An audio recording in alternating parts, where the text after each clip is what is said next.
왜 이런 것까지 하실 필요 없는데.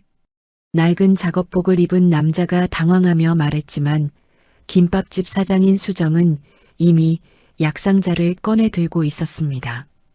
손님이 다치신 걸 그냥 넘어갈 수는 없죠. 그 순간 한성그룹을 이끄는 박태준 회장은 충격을 받았습니다. 수십조 원의 재산을 가진 자신이 500원 할인 쿠폰 하나에 코끝이 찡해지다니. 하지만 그는 아직 몰랐습니다.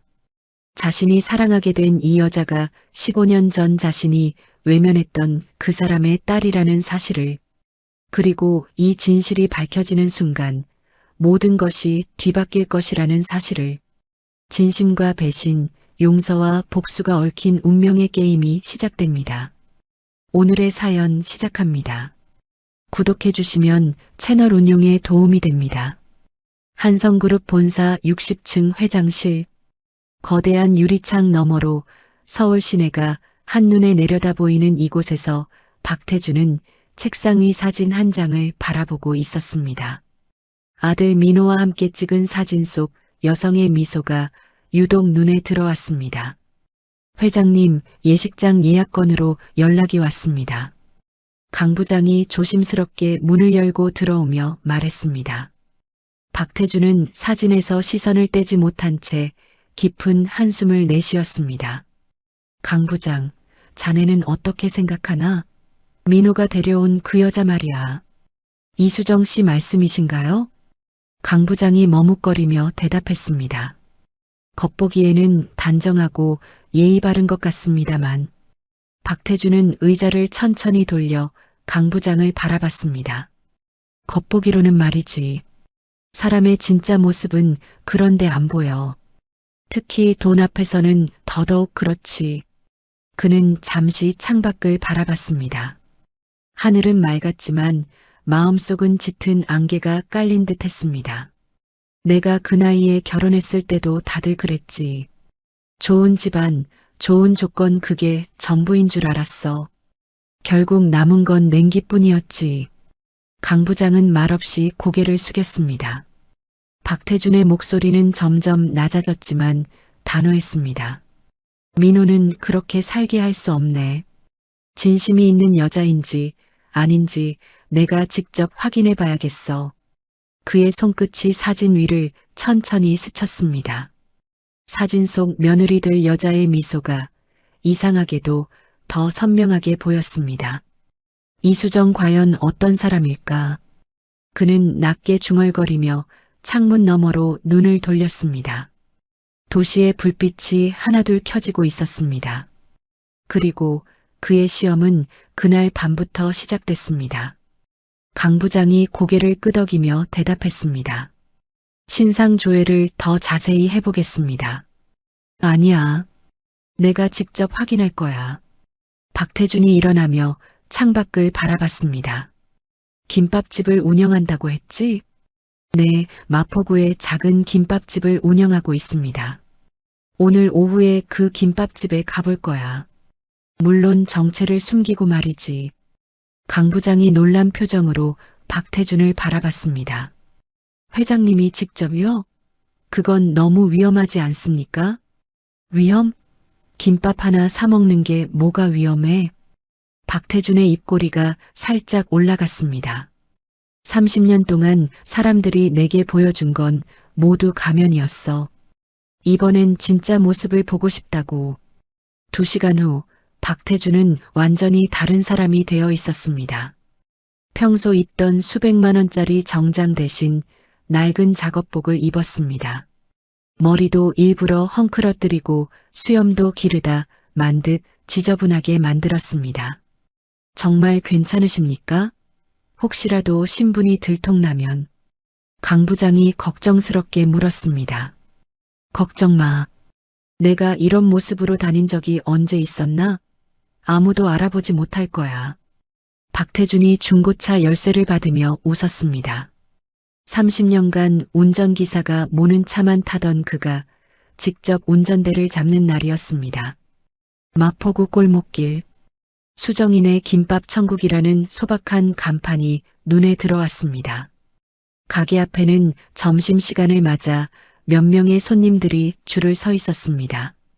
박태주는 잠시 망설이다가 차에서 내렸습니다. 이상하네. 왜 이렇게 떨리지? 가게 문을 열자 따뜻한 공기와 함께 밝은 목소리가 그를 맞았습니다. 어서 오세요. 카운터 뒤에서 능숙하게 김밥을 마는 여성이 바로 이수정이었습니다. 사진에서 본 것보다 더 수수하고 소박해 보였지만 그녀의 미소는 진심이 느껴졌습니다. 뭘로 드릴까요? 수정이 친근하게 물었습니다. 박태주는 어색함을 감추며 대답했습니다. 김밥 하나 주세요. 어떤 김밥으로요? 참치김밥, 소고기김밥, 야채김밥 있어요. 참치로 주세요. 수정은 신선한 참치와 야채를 정성스럽게 김 위에 올리기 시작했습니다. 박태주는 그녀의 손놀림을 지켜봤습니다. 마치 예술작품을 만드는 것처럼 세심하고 정성스러웠습니다. 잠깐만요, 아저씨. 수정이 갑자기 김밥 많은 손을 멈췄습니다. 혹시 어디 다치셨어요? 손에 상처가 있네요. 박태준이 깜짝 놀라며 자신의 손을 내려다봤습니다. 아침에 서류를 정리하다가 종이에 베인 작은 상처였는데 신경도 쓰지 않았었습니다. 아, 이거요? 별거 아니에요. 그래도 소독은 해야죠. 잠깐만 기다리세요. 수정이 김밥 만들던 일을 완전히 멈추고 약상자를 꺼냈습니다. 이런 것까지 하실 필요 없는데.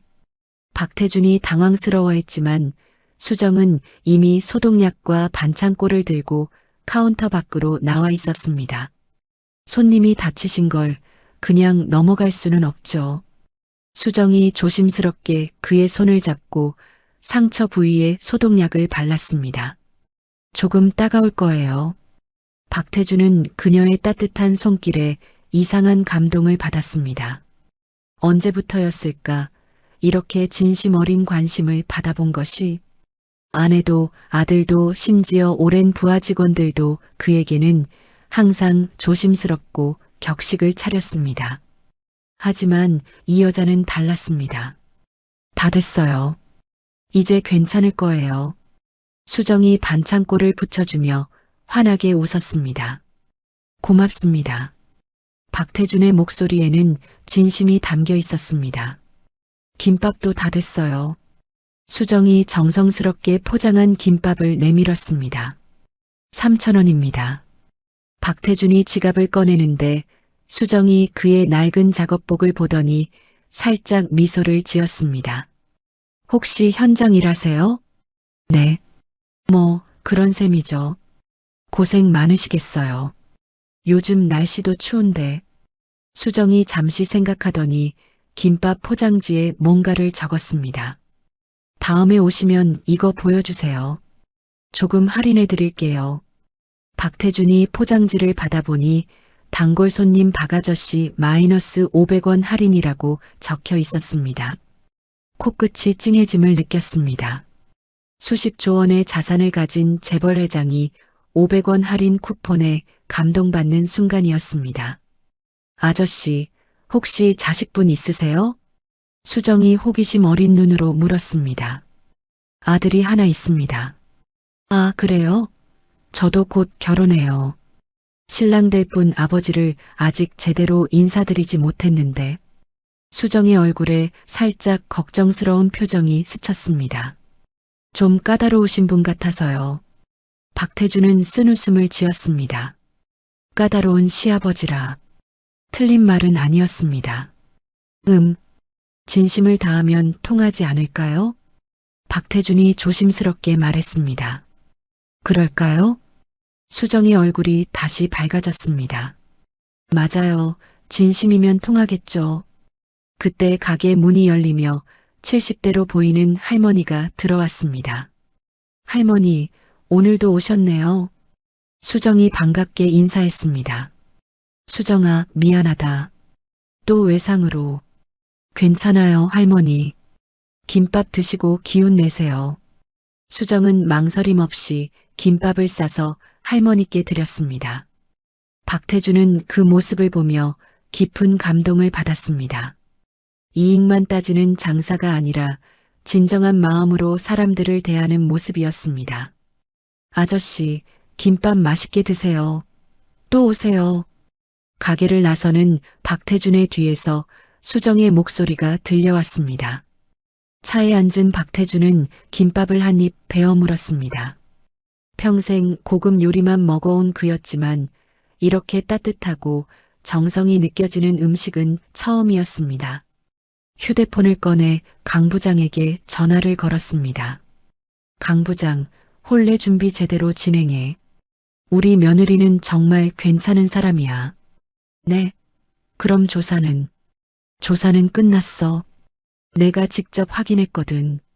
박태준의 목소리에는 확신이 가득했습니다. 그리고 결혼 선물로 뭔가 특별한 걸 준비해봐. 전화를 끄는 박태준은 다시 김밥집을 바라봤습니다. 작고 소박한 가게 안에서 손님들을 밝게 맞이하는 수정의 모습이 보였습니다.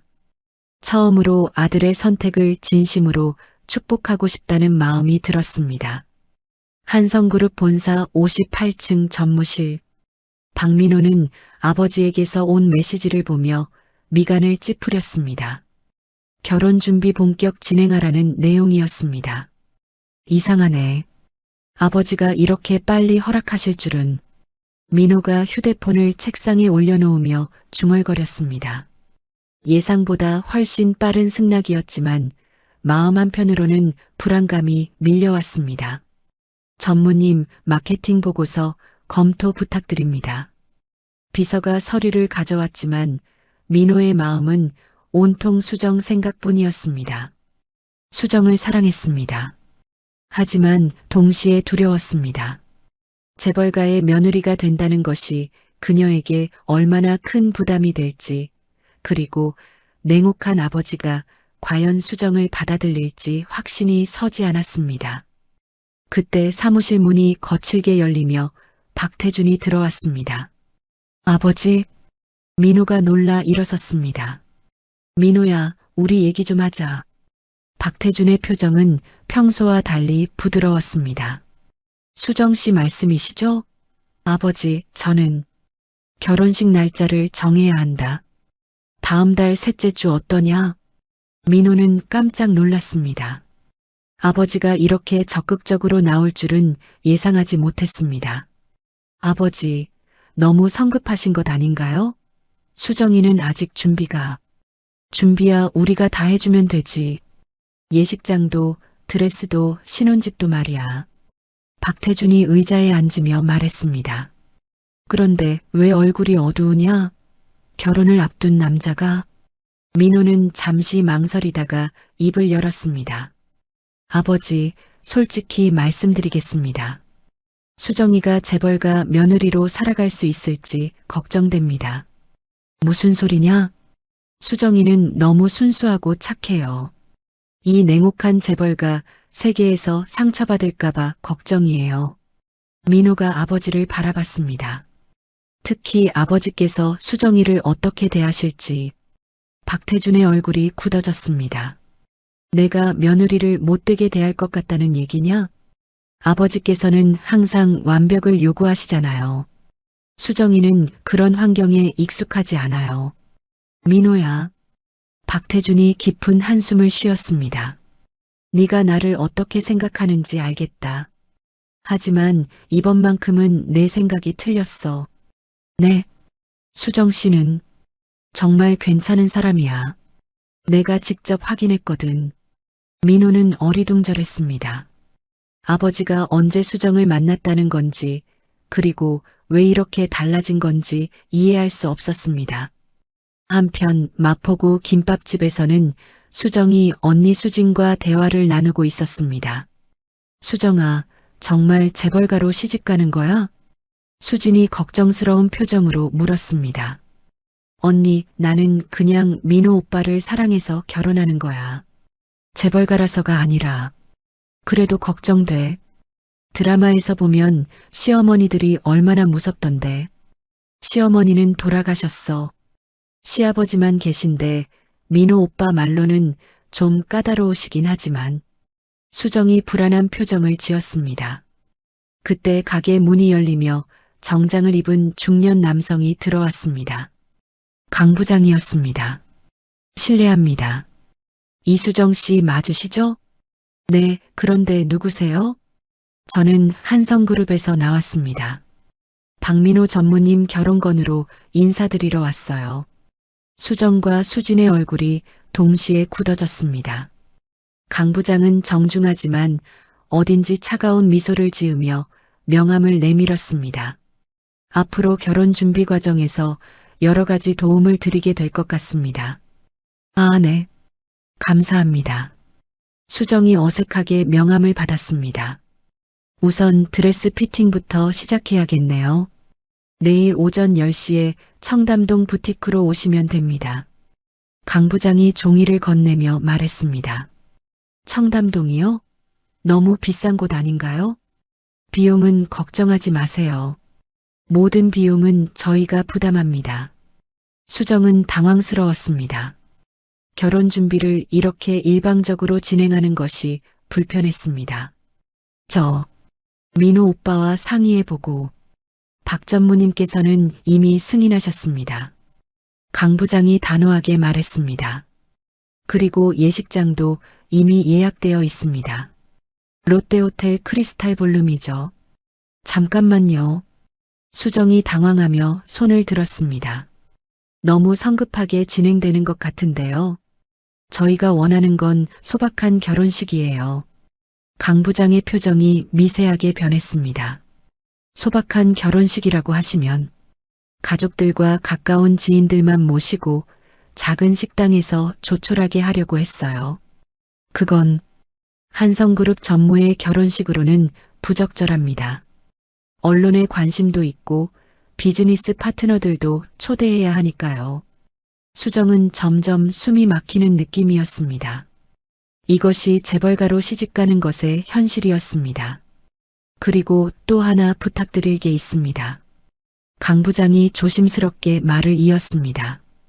결혼 전까지는 김밥집 운영을 중단하시는 게 좋겠습니다. 네, 왜요? 한성그룹 전무 부인이 김밥집을 운영한다는 것은 회사 이미지에 좋지 않을 수 있습니다. 이미지요? 수정의 목소리가 떨렸습니다. 물론 결혼 후에는 더 적절한 사회 활동을 찾아드리겠습니다. 자선단체 후원이나 문화예술 지원 같은. 수정은 가슴이 답답했습니다.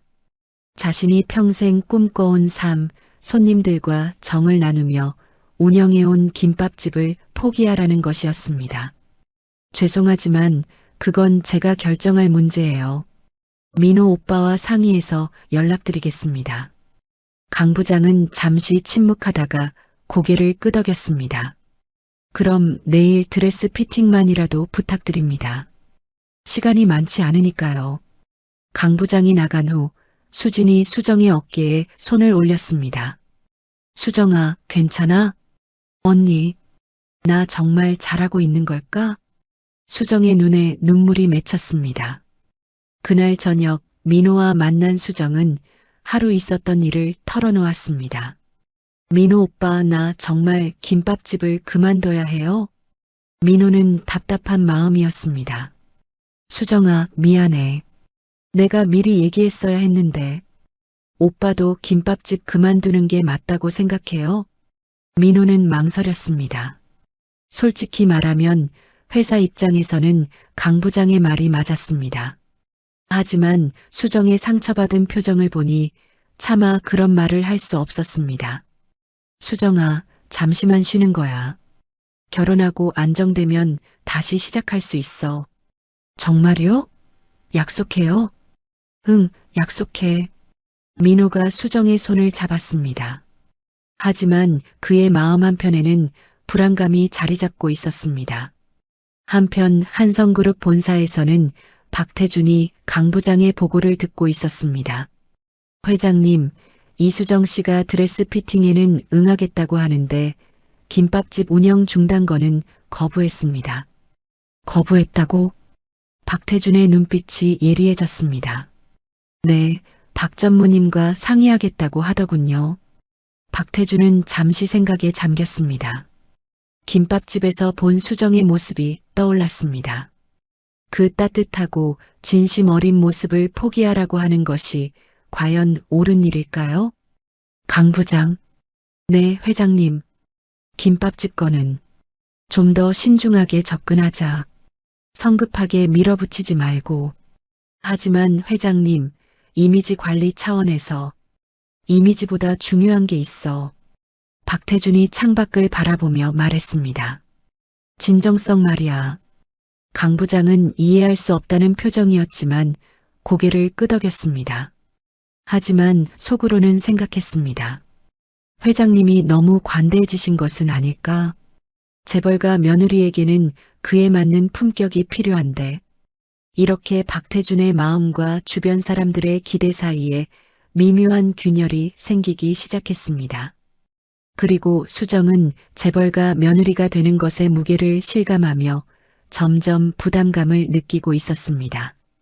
청담동 부티크. 수정은 거울 속 자신의 모습을 바라보며 복잡한 심정이었습니다. 수천만 원짜리 드레스는 아름다웠지만 왠지 자신과는 어울리지 않는 것 같았습니다. 정말 아름다우세요. 디자이너가 감탄하며 말했습니다. 하지만 좀 더 당당하게 서세요. 한성그룹 며느리다운 기품을 보여주셔야죠. 수정은 억지로 어깨를 펴고 미소를 지었습니다. 하지만 마음 한편으로는 한성그룹 며느리다운 기품이라는 말이 부담스러웠습니다.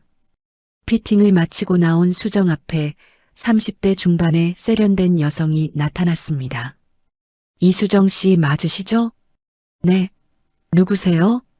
제 소개를 하자면 김유진입니다. 태양그룹 기획실장이죠. 수정은 태양그룹이라는 이름을 들어본 적이 있었습니다. 한성그룹과 경쟁 관계에 있는 대기업이었습니다. 저와 할 얘기가 있을 것 같은데요. 커피 한잔 하시겠어요? 수정은 거절하려 했지만 김유진의 단호한 표정에 어쩔 수 없이 따라갔습니다. 카페에 앉은 김유진은 태블릿을 꺼내며 수정에게 보여주었습니다. 화면에는 여러 장의 사진들이 있었습니다. 수정이 김밥집에서 일하는 모습, 시장에서 장을 보는 모습, 그리고 민호와 함께 걸었던 한강공원까지. 이게 뭐예요? 수정이 당황하며 물었습니다. 박민호 전무와의 만남을 기록한 사진들이죠. 처음 만난 날부터 현재까지 말이에요. 수정의 얼굴이 창백해졌습니다. 사진 속에는 민호와 처음 만났던 봉사활동 현장, 둘이 함께 걸었던 한강공원, 심지어 김밥집에서 민호가 프로포즈했던 순간까지 모든 것이 담겨 있었습니다. 왜 저희를 찍으신 거예요? 비즈니스죠. 김유진이 차가운 미소를 지었습니다. 한성그룹 후계자의 동향을 파악하는 것은 우리에게도 중요한 일이니까요. 그래서 저에게 뭘 원하시는 건가요? 김유진은 태블릿을 넘기며 다른 사진을 보여주었습니다. 이번에는 수정의 과거 사진들이었습니다. 부모님이 돌아가신 후 혼자 살아온 모습, 아르바이트를 전전했던 시절의 모습들. 이수정 씨의 아버지, 이강수 씨에 대해 아시나요? 수정의 얼굴이 더욱 창백해졌습니다. 아버지가 어떻게 됐다는 거예요? 15년 전 한성그룹 자회사에서 일하시다가 산업재해로 돌아가셨죠. 김유진이 서류를 꺼내 보여주었습니다. 그런데 당시 한성그룹에서는 회사 과실이 아니라고 주장하며 보상을 거부했어요. 수정은 머리가 멍해졌습니다. 어머니는 아버지가 공사 현장에서 사고로 돌아가셨다고만 했지 한성그룹과 관련이 있다는 얘기는 한 번도 하지 않았었습니다. 거짓말이에요. 아버지는 작은 건설회사에서 그 건설회사가 한성그룹 자회사였어요. 김유진이 또 다른 서류를 펼쳐 보였습니다. 당시 담당 변호사가 바로 현재 한성그룹 법무팀장인 최 변호사였고요. 모든 기록이 여기 있어요. 수정은 서류를 보며 손이 떨렸습니다. 분명히 아버지의 이름과 사고 경위가 적혀 있었습니다. 그리고 회사 과실 없음, 보상 거부라는 문구가 선명했습니다. 이제 이해가 되시나요? 김유진이 냉소적으로 말했습니다. 아버지를 죽음으로 몰고 간 회사의 아들과 결혼하려는 거예요. 아니에요. 민호 오빠는 몰라요. 이런 일이 있었다는 걸 말이에요. 모르긴 뭘 모르겠어요. 박태준 회장은 분명히 알고 있을 텐데요. 수정의 머릿속이 복잡해졌습니다. 박 회장이 정말 이 사실을 알고 있었을까? 그렇다면 자신과의 결혼을 허락한 이유가 뭘까? 제가 왜 이런 얘기를 하는지 아세요? 김유진이 몸을 앞으로 기울였습니다. 이 사실이 언론에 나가면 어떻게 될까요? 한성그룹, 산재 피해자 딸과의 정략 결혼 논란 이런 식으로 말이에요. 정략 결혼이 아니에요. 저희는 진짜 사랑해서 그걸 누가 믿겠어요? 김유진이 비웃었습니다. 가난한 김밥집 딸이 재벌 아들과 만나 결혼하는 동화 같은 얘기를 말이에요. 수정은 울음이 터질 것 같았습니다. 자신이 믿었던 모든 것이 무너지는 느낌이었습니다. 물론 저는 나쁜 사람이 아니에요. 이수정 씨에게 기회를 드리려고 해요. 김유진이 수표를 꺼냈습니다. 결혼을 포기하세요. 그러면 이 모든 자료는 묻어드리겠어요. 아무도 모르게 말이에요. 그럴 수는 없어요. 그럼 이런 건 어때요? 김유진이 수표를 테이블 위에 올려놓았습니다. 10억 원이에요. 이 돈으로 새로운 삶을 시작하세요. 김밥집도 더 크게 확장할 수 있고 돈으로 저를 매수하려는 거예요? 매수가 아니라 합리적인 제안이에요. 김유진이 어깨를 으쓱했습니다. 어차피 한성그룹 며느리가 되어봤자 행복할 것 같지도 않은데요. 수정은 자리에서 일어났습니다. 죄송하지만 돌아가야겠어요. 이수정 씨, 김유진이 차가운 목소리로 불렀습니다. 일주일 드릴게요. 일주일 후에도 결혼을 강행한다면 모든 게 세상에 공개될 거예요. 수정은 답하지 않고 카페를 나왔습니다. 하지만 발걸음은 무거웠고 머릿속은 혼란스러웠습니다. 집으로 돌아온 수정은 어머니의 유품함을 뒤졌습니다. 오래된 서류들 사이에서 아버지의 사망진단서와 몇 장의 편지를 발견했습니다. 편지는 어머니가 한성그룹에 보낸 탄원서였습니다. 제발 남편의 죽음에 대해 책임져 주세요. 우리에게는 어린 딸이 있습니다. 수정은 편지를 읽으며 눈물을 흘렸습니다. 어머니가 얼마나 절망적이었을지, 그리고 왜 자신에게 이 사실을 숨겼는지 이해할 수 있었습니다. 그날 저녁 민호가 김밥집에 찾아왔습니다. 수정아, 오늘 피팅은 어땠어? 수정은 평소와 달리 어두운 표정이었습니다. 민호 오빠, 제가 질문 하나 해도 될까요? 물론이지. 뭐든지 물어봐. 15년 전에 한성그룹에서 산업재해가 있었던 거 알아요? 민호의 표정이 굳어졌습니다. 왜 갑자기 그런 걸 물어보는 거야? 그냥 궁금해서요. 수정아, 회사 일은 복잡해. 네가 신경 쓸 일이 아니야. 그럼 제 아버지 이름이 이강수라는 것도 오빠한테는 중요하지 않은 일인가요? 민호의 얼굴이 창백해졌습니다. 수정아, 너 어떻게 해? 오빠는 알고 있었나요? 제 아버지가 한성그룹에서 돌아가셨다는 걸요? 민호는 아무 말도 할 수 없었습니다. 사실 그는 얼마 전에 우연히 이 사실을 알게 되었습니다. 하지만 수정에게 상처를 줄까봐 말하지 못하고 있었던 것입니다. 답해주세요. 알고 있었나요? 수정아. 민호의 목소리가 떨렸습니다. 미안해. 알고 있었어. 수정의 마음이 무너졌습니다. 사랑한다고 했던 사람이 이런 중요한 사실을 숨기고 있었다는 것이 믿어지지 않았습니다. 언제부터요? 한 달 전에 알게 됐어. 하지만 너에게 상처 주고 싶지 않아서. 상처 주고 싶지 않아서요? 수정의 목소리가 높아졌습니다. 그럼 거짓말하는 건 상처가 아닌가요? 수정아, 제발 오해하지 마. 나는 정말 너를 사랑해. 민호가 수정의 손을 잡으려 했지만 수정은 피했습니다. 과거 일 때문에 우리 관계가 망가지는 걸 원하지 않았어. 과거 일이라고요? 수정이 비웃으며 말했습니다. 제 아버지의 죽음이 그냥 과거 일인가요? 그런 뜻이 아니야. 그럼 회장님은 어떠세요? 아버지도 이 사실을 알고 계시나요? 민호는 대답할 수 없었습니다. 아버지가 알고 있는지 확실하지 않았지만 모를 리는 없었습니다. 답 안 하셔도 알겠어요. 수정이 쓴웃음을 지었습니다. 모두 다 알고 있었구나. 저만 바보처럼 모르고 있었던 거네요. 수정아, 제발. 오빠, 저 혼자 생각할 시간이 필요해요. 오늘은 돌아가 주세요. 민호는 더 이상 무엇을 말해야 할지 몰랐습니다. 무거운 발걸음으로 김밥집을 나섰고 수정은 혼자 남아 흐느꼈습니다. 한편 한성그룹 본사에서는 박태준이 긴급 보고를 받고 있었습니다. 회장님, 태양그룹에서 움직이고 있습니다. 이수정 씨와 접촉했다는 정보가 들어왔습니다. 박태준의 얼굴이 차갑게 굳어졌습니다. 내용이 뭔가? 아마도 이강수 씨 건을 언급했을 것으로 추정됩니다. 박태준은 주먹을 쥐었습니다.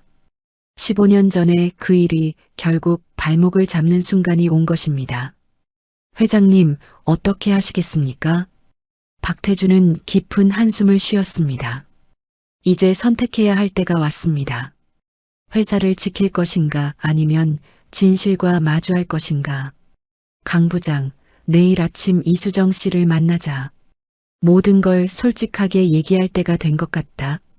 다음 날 아침, 수정은 밤새 잠을 이루지 못한 채 김밥집 문을 열었습니다. 평소보다 일찍 나온 단골 할머니가 걱정스러운 표정으로 그녀를 바라봤습니다. 수정아, 얼굴이 왜 이렇게 상했니? 무슨 일 있었어? 괜찮아요, 할머니. 김밥 드릴게요. 하지만 수정의 손은 계속 떨렸고 김밥을 말다가 실수로 김을 찢어버렸습니다. 어머, 수정아. 손이 이렇게 떨리는데 어떻게 괜찮다고 그러니? 할머니가 수정의 손을 잡으며 말했습니다. 그때 가게 문이 열리며 정장 차림의 남성이 들어왔습니다. 박태준이었습니다.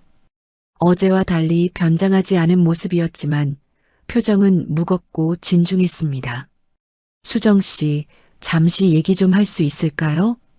수정은 그를 알아보고 깜짝 놀랐습니다. 박 회장님? 네. 어제 큰 충격을 받으셨을 텐데 제가 직접 설명드리려고 왔습니다. 할머니는 분위기를 눈치채고 조용히 자리를 떴고 수정과 박태준은 가게 한쪽 테이블에 마주 앉았습니다. 회장님께서는 처음부터 아셨죠? 제 아버지가 누구인지.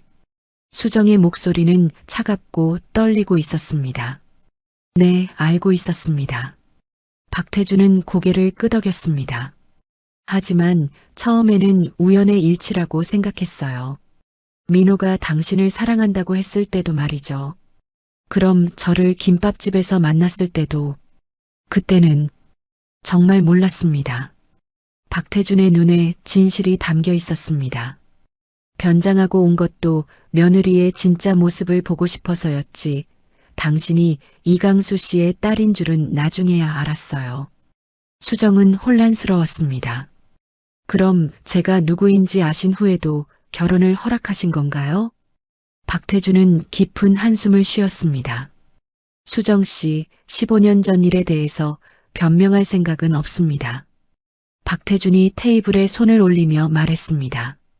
분명히 우리 회사에 과실이 있었고 제가 잘못 판단했어요. 변명하지 마세요. 수정의 눈에 눈물이 맺혔습니다. 아버지는 그 사고로 돌아가셨고 어머니는 평생 그 고통을 안고 사셨어요. 수정이 목소리를 높이며 계속했습니다. 회장님은 그냥 사업상 손실을 막으셨을 뿐이겠지만요. 그렇습니다. 박태준이 고개를 숙였습니다. 저는 회사를 지키려고 했고 한 가정의 아픔은 외면했어요. 변명의 여지가 없습니다. 수정은 그의 솔직한 인정에 오히려 당황했습니다. 더 화를 내고 원망하려 했는데 예상과 다른 반응이었습니다. 하지만 수정 씨를 만나고 나서 박태준이 고개를 들었습니다. 제가 얼마나 큰 실수를 했는지 깨달았어요. 당신 같은 따뜻한 사람을 잃게 만든 것이 얼마나 큰 손실인지 말이에요. 그런 말씀으로 위로가 될 거라고 생각하세요? 아니요. 위로가 되지 않는다는 걸 압니다. 박태준이 주머니에서 봉투를 꺼냈습니다. 하지만 이것만은 받아주세요. 봉투 안에는 두꺼운 서류 뭉치가 들어 있었습니다. 수정이 펼쳐보니 아버지 이름으로 된 거액의 보상금 지급 결정서와 공식 사과문이 있었습니다. 이건 15년 늦었지만 마땅히 드렸어야 할 것들입니다. 박태준이 또 다른 서류를 내밀었습니다. 그리고 이강수 재단 설립 계획서입니다. 산업재해로 고통받는 가족들을 돕는 재단이에요. 수정은 서류를 보며 말문이 막혔습니다. 아버지의 이름을 딴 재단이라니. 왜 이런 일을 하시는 거예요? 속죄입니다. 박태준이 잠시 망설이다가 말했습니다. 그리고 당신을 진정한 딸로 맡고 싶어서예요. 네. 김밥집에서 당신을 봤을 때 저는 진짜 가족이 뭔지 알았어요. 박태준의 목소리에 감정이 담겼습니다. 돈이나 지위가 아니라 진심으로 사람을 대하는 따뜻한 말이에요. 30년 동안 차가운 집에서 살아온 제게는 꼭 필요한 사람이었어요. 수정의 마음이 복잡해졌습니다. 분명히 화가 났고 원망스러웠지만 박태준의 진심 어린 사과와 반성하는 모습에서 악의를 느낄 수 없었습니다. 그때 김밥집 문이 열리며 민호가 급하게 들어왔습니다. 아버지, 수정아, 무슨 일이야? 민호야, 와서 앉아라. 박태준이 차분하게 말했습니다. 민호가 자리에 앉자 박태준은 15년 전 일에 대해 모든 것을 솔직하게 털어놓았습니다. 당시 자신의 잘못된 판단, 그리고 지금까지 느껴온 죄책감까지. 아버지, 그럼 저희 결혼은? 민호가 걱정스럽게 물었습니다. 그건 수정 씨가 결정할 일이야. 박태준이 수정을 바라봤습니다. 저는 더 이상 숨기지 않겠어요. 태양그룹에서 어떤 협박을 해도 언론에 무엇이 나와도 받아들일 준비가 되어 있습니다. 수정은 한동안 침묵했습니다. 그리고 천천히 입을 열었습니다. 어머니가 돌아가시기 전에 하신 말씀이 있어요. 민호와 박태준은 숨을 죽이고 수정의 말을 들었습니다. 수정아, 미워하며 살지 마라. 미움은 너 자신을 더 아프게 할 뿐이다라고 하셨어요. 수정이 눈물을 닦으며 계속했습니다. 저는 오랫동안 그 말의 의미를 몰랐어요. 그런데 지금 조금 알 것 같아요. 수정이 박태준을 바라봤습니다. 회장님의 사과를 받아들이겠어요. 수정아. 민호의 눈에 눈물이 맺혔습니다. 하지만 조건이 있어요. 수정이 단호하게 말했습니다. 저는 김밥집을 계속 운영할 거예요. 그리고 재단 일에도 참여하고 싶어요. 제 아버지 같은 분들을 도우면서 말이에요. 박태준은 감동하며 고개를 끄덕였습니다. 물론입니다. 오히려 당신이 함께해주면 더 의미 있는 일이 될 거예요. 그때 수정의 휴대폰이 울렸습니다. 김유진이었습니다. 받지 마. 민호가 말렸지만 수정은 전화를 받았습니다. 네, 저예요. 이수정 씨 결정하셨나요? 오늘이 마지막이에요. 김유진의 차가운 목소리가 들려왔습니다. 네, 결정했어요. 수정이 박태준을 바라보며 말했습니다. 결혼하겠어요. 그리고 모든 진실을 공개해도 상관없어요. 뭐라고요? 정신이 나간 거예요? 아니요, 정신이 든 거예요. 수정의 목소리에 확신이 담겨 있었습니다. 과거를 숨기고 살기보다는 진실을 마주하고 더 나은 미래를 만들어가는 게 낫겠어요. 김유진은 당황하며 전화를 끊었습니다. 박태준이 수정의 손을 잡았습니다. 수정 씨, 정말 고마워요. 그리고 미안했어요. 이제 과거는 과거로 두어요. 수정이 미소를 지었습니다. 대신 앞으로는 더 많은 사람들이 행복할 수 있도록 함께 노력해요. 민호가 두 사람의 손을 덮으며 말했습니다. 우리 정말 가족이 되는 거구나. 그날 오후 세 사람은 함께 이강수 재단 설립을 위한 첫 번째 회의를 가졌습니다. 수정은 자신의 경험을 바탕으로 한 구체적인 지원 방안을 제시했고 박태준은 그녀의 아이디어에 감탄했습니다. 정말 딸 같아요. 박태준이 웃으며 말했습니다. 아버지. 수정이 처음으로 그를 아버지라고 불렀습니다. 박태준의 눈에 눈물이 맺혔습니다. 30년 만에 처음으로 진짜 가족의 따뜻함을 느끼는 순간이었습니다. 하지만 이들은 아직 몰랐습니다. 태양그룹이 포기하지 않았다는 것을, 그리고 더 큰 시련이 기다리고 있다는 것을. 저녁 무렵 강 부장이 긴급히 박태준에게 연락했습니다. 회장님, 큰일입니다. 태양그룹에서 언론에 자료를 흘렸습니다. 내일 아침 신문에 모든 게 나온다고 합니다. 박태준은 차분했습니다.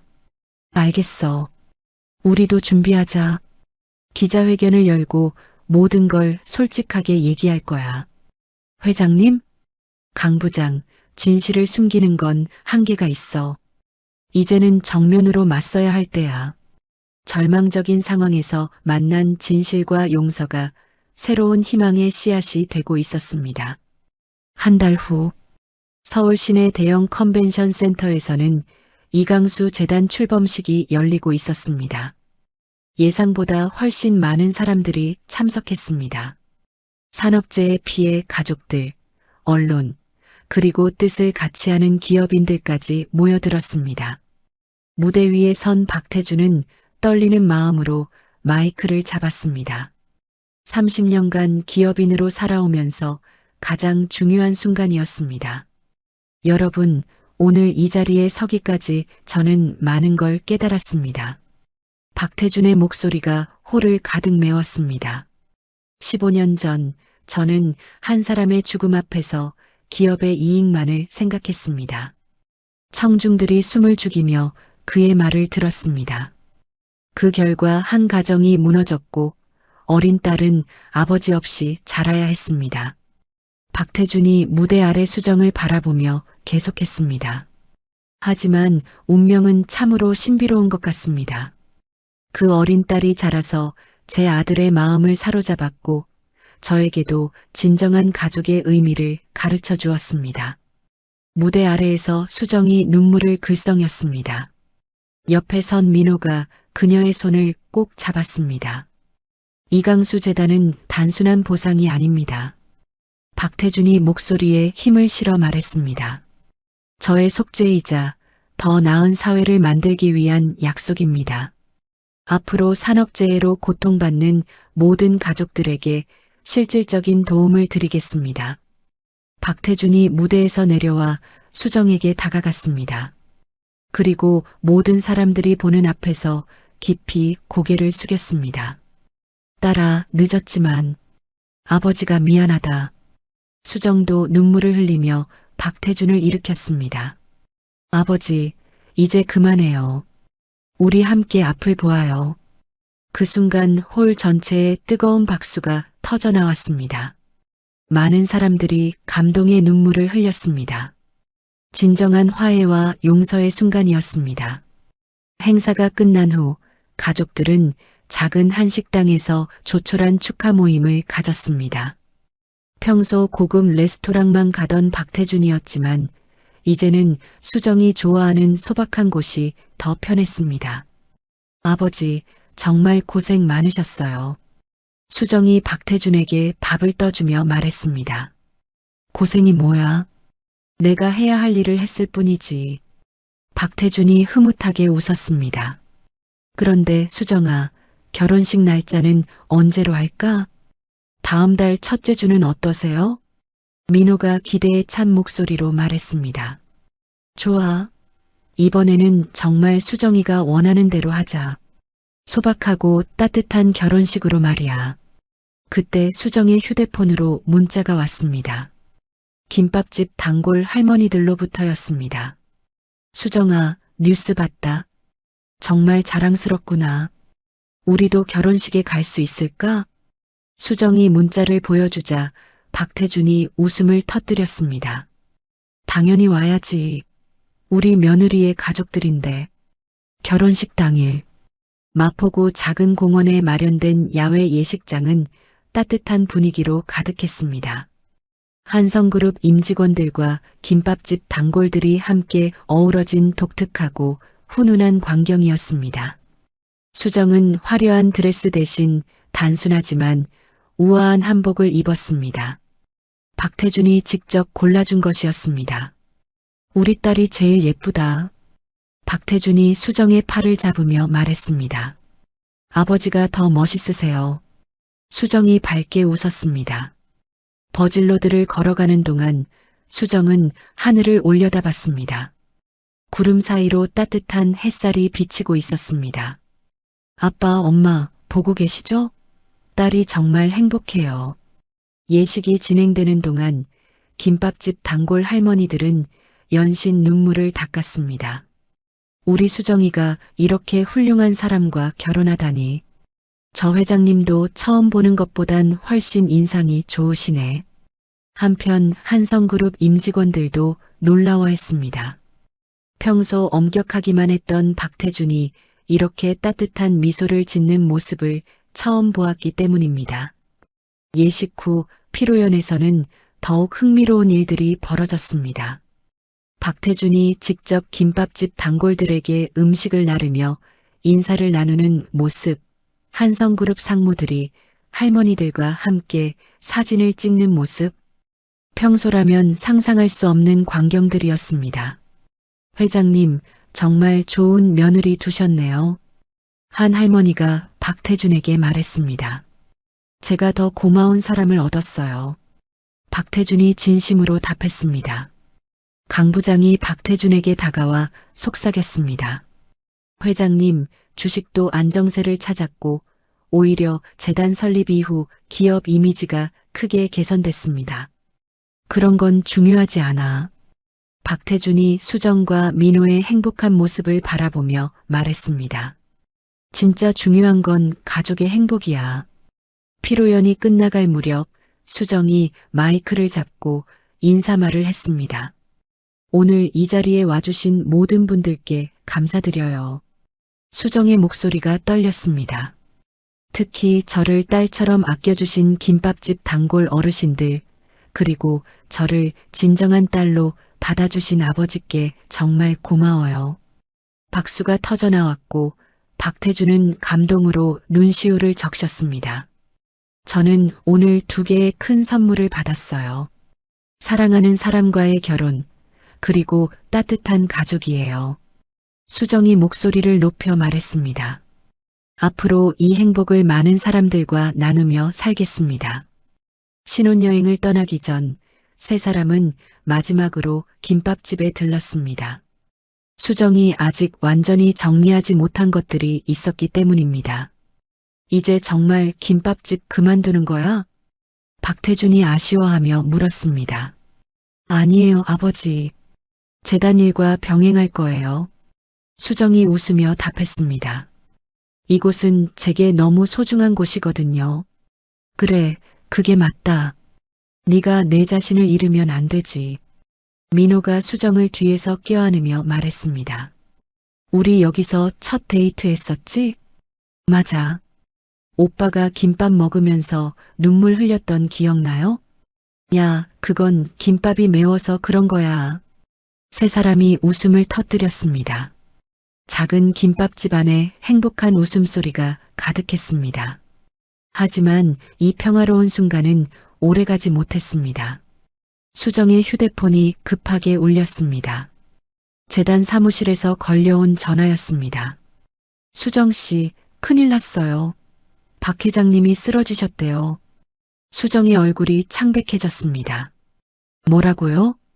지금 병원으로 실려가셨어요. 빨리 오세요. 행복했던 시간은 순식간에 끝났습니다. 새로운 위기가 그들을 기다리고 있었습니다. 신혼여행을 하루 남겨두고 급히 서울대 병원으로 향한 수정과 민호. 중환자실 앞에서 강 부장과 한성그룹 임직원들이 초조하게 기다리고 있었습니다. 어떻게 된 거예요? 민호가 급하게 물었습니다. 회장님께서 재단 회의 중에 갑자기 쓰러지셨습니다. 강 부장이 침울한 표정으로 답했습니다. 의사 말로는 과로와 스트레스로 인한 급성 심근경색이라고 하네요. 수정은 중환자실 문을 바라보며 가슴이 먹먹했습니다.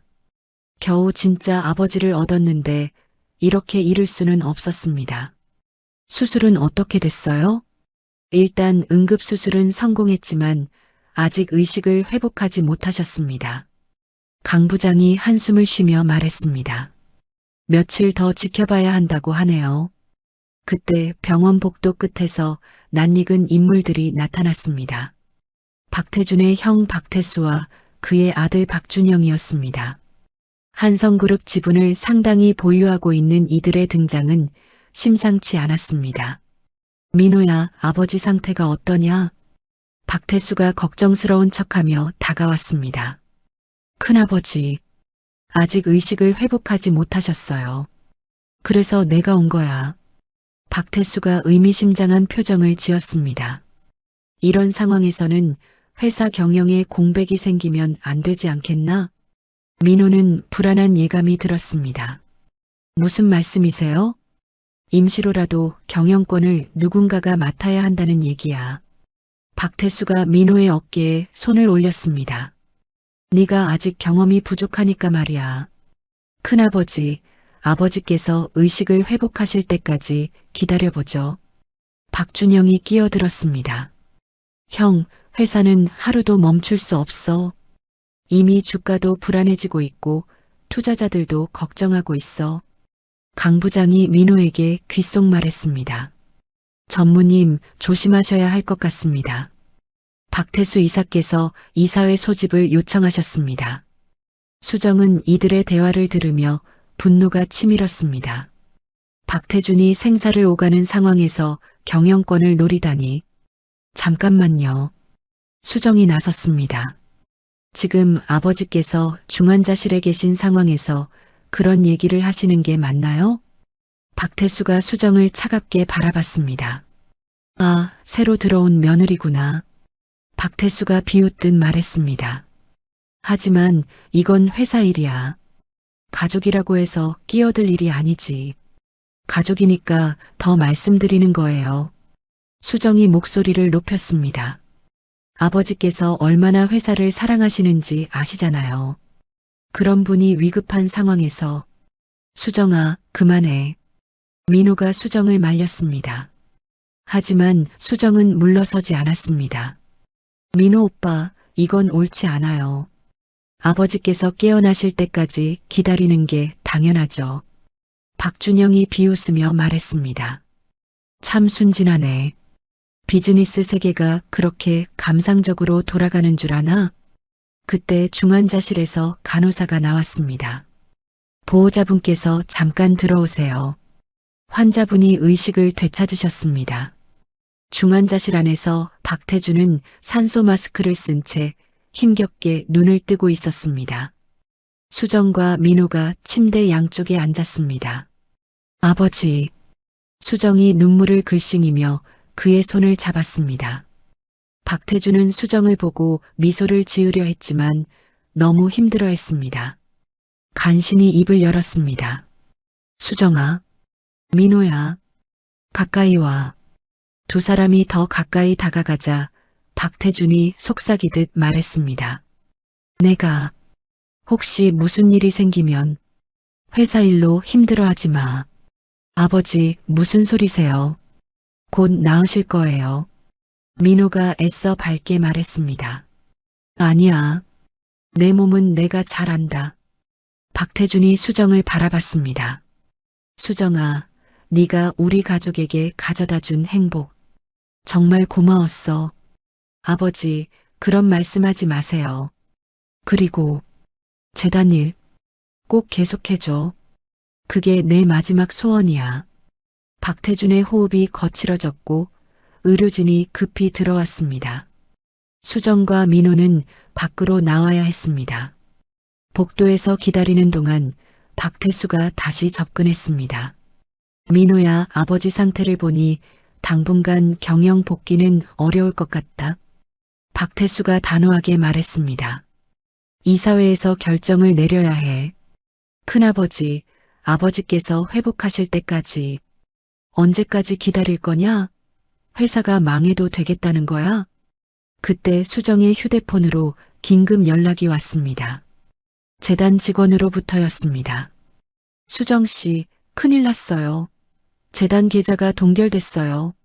수정이 놀라며 물었습니다. 뭐라고요? 그리고 재단 설립 과정에서 문제가 있었다며 검찰에서 조사하겠다고 연락 왔어요.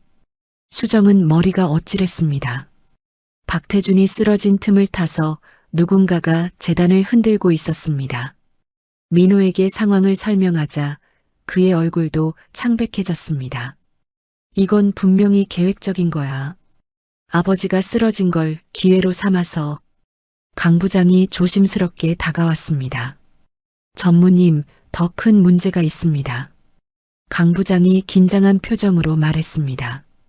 태양그룹에서 한성그룹 인수를 추진한다는 소문이 돌고 있어요. 뭐? 박태수 이사께서 태양그룹과 접촉했다는 정보도 있습니다. 수정은 모든 퍼즐이 맞춰지는 느낌이었습니다. 박태준이 쓰러진 것도 재단이 공격받는 것도 모든 게 연결되어 있었습니다. 민호 오빠, 우리가 가만히 있으면 안 돼요. 하지만 지금 아버지 상태로는. 그래서 더 우리가 해야 하는 거예요. 수정이 민호의 손을 꼭 잡았습니다. 아버지께서 평생 쌓아 올린 걸 지켜야 해요. 그때 중환자실에서 의사가 나왔습니다. 표정이 어두웠습니다. 환자분 상태가 급격히 악화됐습니다.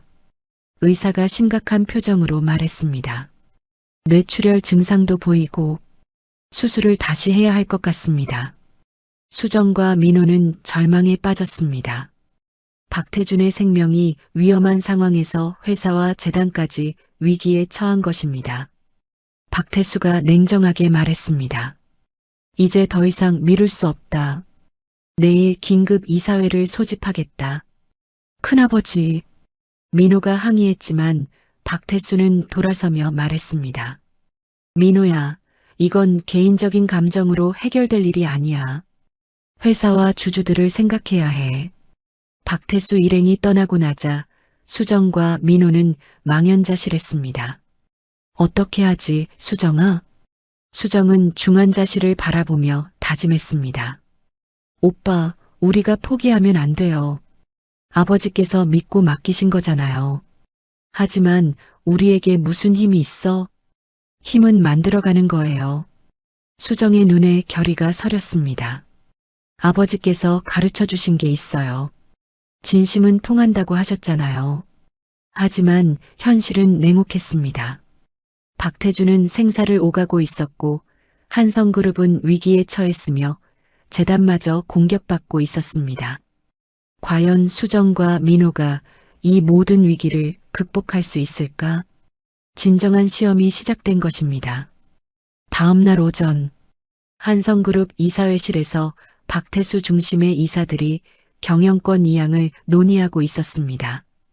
민호는 홀로 그들과 맞서고 있었습니다. 민호군, 현실을 받아들여야 해. 박태수가 단호하게 말했습니다. 아버지는 당분간 경영에 복귀하기 어려운 상태야. 하지만 임시 경영권을 큰아버지께 넘기는 건 아버지 뜻이 아닙니다. 그럼 회사가 무너져도 좋다는 거냐? 박태수가 목소리를 높였습니다. 이미 주가는 20% 폭락했고 투자자들은 불안해하고 있어. 그때 이사회실 문이 열리며 수정이 들어왔습니다. 정장을 차려입은 그녀의 모습은 평소와 달리 당당하고 결연했습니다. 잠깐만요. 수정이 목소리를 높였습니다. 수정 씨, 여기는 이사회실인데. 박태수가 당황했습니다. 저도 한성그룹 가족입니다. 수정이 가방에서 서류를 꺼냈습니다. 그리고 아버지의 뜻을 전할 권리가 있어요. 이건 아버지께서 의식을 잃기 직전에 저에게 주신 유언입니다. 박태수의 얼굴이 굳어졌습니다. 유언? 그게 뭔데? 수정이 서류를 펼쳐 읽기 시작했습니다. 만약 내가 경영에 복귀할 수 없는 상황이 되면 민호에게 경영권을 완전히 이양하되 수정이 이사회에 참석하여 감시 역할을 할 것. 이사회실이 술렁거렸습니다. 그리고 재단 운영은 어떤 일이 있어도 계속되어야 한다. 그런 문서가 법적 효력이 있다고 생각하나? 박준영이 비웃었습니다. 있어요. 수정이 또 다른 서류를 내밀었습니다. 공증받은 정식 문서입니다. 그리고 이건 아버지께서 저에게 양도하신 지분 증서예요. 이사회실이 더욱 술렁거렸습니다. 박태준이 자신의 지분 20%를 수정에게 양도한 것이었습니다. 이게 언제 이루어진 일이지? 박태수가 당황했습니다. 결혼식 전날 밤입니다. 수정이 차분하게 답했습니다. 아버지께서 저를 진짜 딸로 인정해 주신다는 의미로 주셨어요. 민호도 놀란 표정이었습니다. 아버지가 이런 준비를 하고 있었다는 걸 몰랐기 때문입니다. 이제 저와 민호 오빠가 합치면 경영권 확보에 충분한 지분을 가지게 됩니다. 수정이 당당하게 말했습니다. 하지만 저희는 독단적으로 경영하지 않겠어요. 모든 이사님들과 협의해서 회사를 이끌어 나가겠습니다. 하지만 자네는 경영 경험이. 한 이사가 걱정스럽게 말했습니다. 맞아요. 저는 경영을 모릅니다. 수정이 자신 있게 말했습니다. 하지만 사람의 마음은 압니다. 아버지께서 가르쳐 주신 건 숫자나 이익이 아니라 진심이었어요. 그 진심으로 회사를 이끌어 나가겠습니다. 박태수가 화를 내며 일어났습니다. 이런 감상적인 얘기로 회사를 운영할 수 있다고 생각하나? 해보겠습니다. 수정이 단호하게 답했습니다. 그리고 첫 번째로 할 일은 재단에 대한 음해를 막는 거예요. 그날 오후 수정은 검찰청에 직접 찾아갔습니다. 재단 조사를 담당하는 검사와 면담을 요청한 것입니다. 이수정 씨, 재단 설립 과정에서 부정한 일이 있었다는 제보가 들어왔습니다. 검사가 심각한 표정으로 말했습니다. 어떤 제보인지 구체적으로 알 수 있을까요? 한성그룹이 세금 회피를 위해 가짜 재단을 만들었다는 내용입니다. 수정은 차분하게 가방에서 파일을 꺼냈습니다. 검사님, 이걸 보시면 알 수 있을 거예요. 파일 안에는 재단이 지금까지 도운 가족들의 감사편지, 지원 내역, 그리고 수정이 직접 작성한 활동 보고서가 빼곡히 들어 있었습니다. 이 할머니는 남편을 산업재해로 잃고 40년간 혼자 사셨어요. 수정이 한 장 한 장 보여주며 설명했습니다. 재단에서 생활비를 지원해드리니까 이제야 웃으실 수 있게 됐어요. 이 가정은 아버지가 공사장에서 사고를 당해서 아이들이 학교를 못 다닐 뻔했는데 재단에서 학비를 지원해서 지금 대학에 다니고 있어요. 검사의 표정이 점점 부드러워졌습니다. 그리고 이건 수정이 마지막 서류를 꺼냈습니다. 제 아버지 이강수의 죽음에 대한 한성그룹의 공식 사과문과 박태준 회장의 개인 편지입니다. 편지에는 박태준의 진심 어린 사과와 반성의 글이 적혀 있었습니다. 검사가 서류들을 꼼꼼히 살펴본 후 말했습니다. 이수정 씨, 이 정도 자료라면 재단의 진정성은 충분히 입증됩니다. 검사가 고개를 끄덕이며 말했습니다. 조사를 중단하겠습니다. 감사합니다. 그런데 하나만 물어봐도 될까요? 검사가 호기심 어린 표정으로 물었습니다. 왜 이렇게까지 하시는 거죠? 재벌가 며느리라면 편하게 살 수도 있을 텐데. 수정이 잠시 생각하더니 답했습니다. 검사님, 저는 가난하게 자랐어요. 아버지를 일찍 여의고 어머니와 둘이 힘들게 살았죠. 수정이 눈을 반짝이며 계속했습니다. 그때 주변에서 도움을 주신 분들 덕분에 여기까지 올 수 있었어요. 이제는 제가 누군가에게 그런 도움이 되고 싶어요. 검사가 감동하며 고개를 끄덕였습니다. 수정이 검찰청에서 나와 병원으로 향하는 길에 민호에게서 전화가 왔습니다. 수정아, 큰일 났어. 무슨 일이에요? 아버지가 깨어나셨어. 수정은 급히 병원으로 달려갔습니다. 중환자실에서 박태준이 의식을 되찾고 민호와 대화를 나누고 있었습니다. 아버지, 수정이 눈물을 흘리며 다가갔습니다. 수정아, 고생 많았구나. 박태준의 목소리는 약했지만 따뜻했습니다. 아버지, 이제 괜찮아요. 모든 게 해결됐어요. 박태준이 수정의 손을 잡으며 물었습니다. 재단은 어떻게 됐어? 계속 운영할 수 있게 됐어요. 그리고 회사도 안정됐어요. 정말? 어떻게? 민호가 웃으며 말했습니다. 아버지, 수정이가 해낸 거예요. 이사회에서도 검찰에서도 모든 걸 해결했어요. 박태준이 수정을 바라보며 눈물을 흘렸습니다. 정말 자랑스러운 딸이구나. 그때 병실 문이 열리며 의외의 인물이 들어왔습니다. 김유진이었습니다. 하지만 그녀의 표정은 전과 달리 부끄러워 보였습니다. 실례합니다. 잠깐 얘기할 수 있을까요? 수정이 의아해하며 복도로 나갔습니다. 이수정 씨 사과드리러 왔어요. 김유진이 고개를 숙였습니다. 갑자기 왜요? 당신이 검찰청에서 한 일을 들었어요. 그리고 재단이 정말로 사람들을 돕고 있다는 것도 확인했고요. 김유진이 미안한 표정으로 말했습니다. 제가 너무 편견을 가지고 있었어요. 재벌가는 모두 이기적일 거라고 생각했는데 괜찮아요. 저도 처음엔 그런 편견이 있었어요. 그리고 태양그룹에서 한성그룹 인수를 포기하기로 했어요. 김유진이 놀라운 소식을 전했습니다. 당신 같은 사람이 있는 회사와 경쟁하는 건 의미가 없다고 판단했거든요. 수정이 놀랐습니다. 정말요? 네.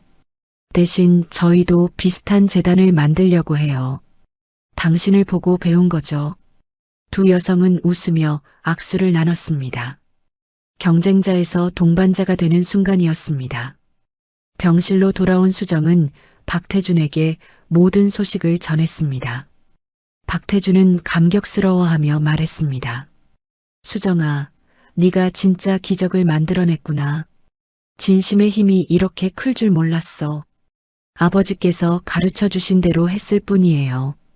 민호가 두 사람의 손을 잡으며 말했습니다. 이제 정말 우리 가족이구나. 위기는 끝났습니다. 하지만 더 아름다운 이야기는 이제 시작이었습니다. 3개월 후 한성그룹 본사 1층 로비에는 특별한 전시가 열리고 있었습니다. 이강수 재단 3개월 성과 보고전이었습니다. 재단이 도운 가족들의 이야기와 사진들이 전시되어 있었고 많은 사람들이 감동받으며 관람하고 있었습니다. 박태준은 지팡이를 짚고 천천히 걸으며 전시를 둘러보고 있었습니다. 건강은 많이 회복되었지만 아직 완전하지는 않았습니다. 하지만 그의 표정은 그 어느 때보다 밝고 평화로웠습니다. 아버지, 무리하시면 안 돼요. 수정이 걱정스럽게 그의 팔을 붙잡았습니다. 괜찮아. 이 모든 걸 직접 보고 싶어서. 박태준이 한 가족의 사진 앞에서 멈춰 섰습니다. 이 가족 기억나지? 사진 속에는 아버지를 잃고 절망에 빠져 있던 모자가 이제는 환하게 웃고 있었습니다. 아들은 재단의 지원으로 대학에 진학했고 어머니는 작은 가게를 차려 자립할 수 있게 되었습니다. 네, 처음 만났을 때가 기억나요. 어머니분이 얼마나 우셨는지. 수정의 목소리에도 감동이 담겨 있었습니다. 수정아, 네가 없었다면 이런 일은 불가능했을 거야. 박태준이 수정의 손을 꼭 잡았습니다. 정말 고마워. 아버지야말로 저에게 이런 기회를 주셔서 고마워요. 그때 민호가 다가오며 두 사람을 불렀습니다. 아버지, 수정아, 특별한 손님이 오셨어. 로비 입구에서 한 무리의 사람들이 들어오고 있었습니다. 김밥집 단골 할머니들과 재단의 도움을 받은 가족들이었습니다. 그들은 모두 손에 꽃다발을 들고 있었습니다. 수정아, 단골 할머니가 반갑게 손을 흔들었습니다. 우리 딸이 정말 대단한 일을 해냈구나. 재단의 도움을 받은 한 어머니가 박태준에게 다가왔습니다. 회장님, 정말 감사해요. 저희 아들이 대학에 갈 수 있게 해주셔서. 박태준의 눈에 눈물이 맺혔습니다. 제가 더 감사해야죠. 저에게 진정한 행복이 뭔지 가르쳐 주셔서. 그 순간 로비는 따뜻한 감동으로 가득 찼습니다. 재벌과 서민, 나이 든 분들과 젊은 사람들이 모두 하나가 되어 웃고 있었습니다. 강 부장이 박태준에게 다가와 속삭였습니다. 회장님, 박태수 이사께서 사과하고 싶다고 하시는데. 박태준이 고개를 끄덕이자 박태수가 머뭇거리며 다가왔습니다. 태준아, 미안했다. 내가 너무 욕심을 부렸어. 형, 가족끼리 무슨 사과를. 박태준이 형의 어깨에 손을 올렸습니다. 아니야. 네가 위급할 때 회사만 생각했던 내가 잘못이었어. 박태수가 수정에게 고개를 숙였습니다. 수정아, 큰아버지가 미안했다. 너 때문에 우리 가족이 진짜 가족이 된 것 같다. 수정이 웃으며 대답했습니다. 큰아버지, 이제 다 지난 일이에요. 앞으로 함께 좋은 일 많이 해요. 1년 후, 마포구의 수정이네 김밥 천국은 예전보다 훨씬 커졌습니다. 옆 가게까지 확장해서 한쪽은 김밥집, 다른 한쪽은 이강수 재단 상담센터로 운영되고 있었습니다. 수정은 임신 7개월의 몸으로 여전히 김밥을 말고 있었습니다. 하지만 예전과 달리 직원들이 있어서 그녀의 부담은 훨씬 줄었습니다. 사장님, 무리하지 마세요. 새로운 직원이 걱정스럽게 말했습니다. 괜찮아요. 이 정도는 운동이에요. 수정이 밝게 웃었습니다. 그때 가게 문이 열리며 박태준이 들어왔습니다. 이제는 일주일에 한 번씩 변장하지 않고 그냥 들르는 것이 일상이 되었습니다. 할아버지, 단골 아이들이 반갑게 달려들었습니다. 우리 손자들 잘 있었어? 박태준이 아이들을 안아주며 웃었습니다. 재단 상담센터에서는 강 부장이 상담을 진행하고 있었습니다. 한성그룹 기획실장에서 재단 운영이사로 자리를 옮긴 그는 요즘 이 일에 큰 보람을 느끼고 있었습니다. 할머니, 생활비는 걱정하지 마세요. 재단에서 계속 지원해 드릴게요. 고마워라, 정말 고마워라. 할머니가 눈물을 흘렸습니다. 오후 늦게 민호가 퇴근하고 김밥집에 도착했습니다. 우리 공주님, 오늘은 어땠어? 민호가 수정의 배를 쓰다듬었습니다. 활발해요. 아빠 닮았나 봐요. 수정이 행복하게 웃었습니다. 아니지, 엄마 닮아서 따뜻한 마음을 가졌을 거야. 박태준이 끼어들며 말했습니다. 세 사람이 웃고 있을 때 텔레비전에서 뉴스가 나왔습니다. 이강수 재단이 설립 1년 만에 500가정을 도왔다고 발표했습니다. 뉴스 앵커가 말했습니다. 특히 산업재해 피해 가족뿐만 아니라 다양한 어려움에 처한 가정들까지 지원 범위를 확대하여 큰 호응을 얻고 있습니다. 뉴스에는 재단의 도움을 받은 사람들의 인터뷰가 나왔습니다. 처음엔 재벌들이 세금 회피용으로 만든 거 아닌가 의심했는데 정말 진심으로 도와주시더라고요. 특히 이수정 이사님이 직접 저희 집까지 와서 상황을 봐주시고 정말 감동이었어요. 박태준이 뿌듯해하며 말했습니다. 수정아, 내 덕분에 내 인생이 완전히 바뀌었어. 저도 마찬가지예요, 아버지. 아버지 덕분에 진짜 가족이 뭔지 알았어요. 민호가 두 사람을 바라보며 말했습니다.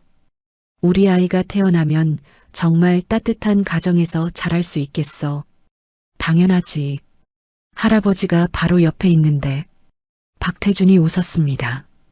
그때 수정이 갑자기 배를 움켜쥐었습니다. 뭔가 이상해. 수정아, 혹시? 민호가 놀라며 물었습니다. 아기가 나올 것 같아요. 김밥집이 순식간에 소란스러워졌습니다. 박태준은 급히 차를 가져오겠다고 뛰어나갔고 민호는 수정을 부축했습니다. 단골 할머니들은 아이고 우리 수정이 하며 걱정했습니다. 병원으로 향하는 차 안에서 수정이 박태준의 손을 잡았습니다. 아버지 무서워요. 괜찮아, 딸아. 아버지가 여기 있잖아. 우리 아기가 건강하게 태어날까요? 당연하지. 이렇게 사랑받는 아기가 건강하지 않을 리 없어. 몇 시간 후 산부인과 병실에서 아기의 울음소리가 들렸습니다.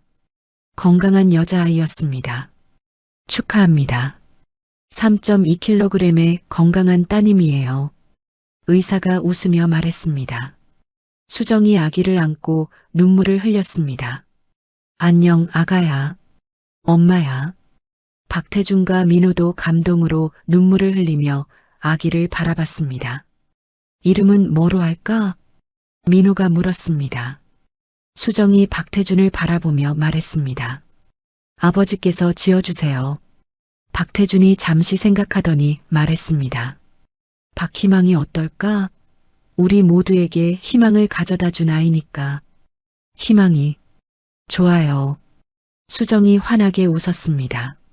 아기 희망이는 마치 알아듣는 것처럼 울음을 그치고 평화롭게 잠들었습니다. 할아버지 목소리를 알아보나 봐요. 민호가 웃으며 말했습니다. 그럼 할아버지가 매일 동화책 읽어줄 테니까. 박태준이 행복해했습니다. 창밖으로는 따뜻한 봄 햇살이 비치고 있었습니다. 김밥 파는 며느리를 시험하려 했던 재벌회장은 이제 진정한 가족의 행복을 찾았습니다. 그리고 그 행복은 많은 사람들에게 따뜻함을 나누어 주고 있었습니다. 진짜 사랑과 진정한 가족은 이런 것이었습니다. 서로를 이해하고 용서하고 함께 더 나은 세상을 만들어가는 것. 수정과 민호, 박태준 그리고 새로 태어난 희망이의 이야기는 계속될 것입니다. 더 따뜻하고 더 아름답게. 때로는 인생에서 가장 큰 시험이 가장 큰 축복이 되기도 합니다. 편견을 버리고 진심으로 사람을 대할 때 진정한 기적이 시작되죠. 박태준 회장은 며느리를 시험하려 김밥집에 갔지만 오히려 자신이 시험받는 사람이었습니다. 수정의 따뜻한 마음 앞에서 그는 무릎을 꿇고 말았죠. 15년 전에 과오와 마주했을 때도 수정은 미움 대신 용서를 선택했습니다. 진정한 가족은 혈연으로만 이루어지는 것이 아닙니다. 서로를 이해하고 잘못을 인정하며 함께 더 나은 세상을 만들어가려는 마음에서 시작되죠. 수정과 민호, 박태준 그리고 희망이의 이야기처럼 말입니다. 여러분의 삶에도 이런 따뜻한 기적이 찾아오길 바랍니다. 진심은 반드시 통한다는 것을 오늘 이야기가 보여주었으니까요. 이야기를 끝까지 들어주신 분이 계시다면 잘 들었다고 댓글 하나만 남겨주세요. 감사합니다.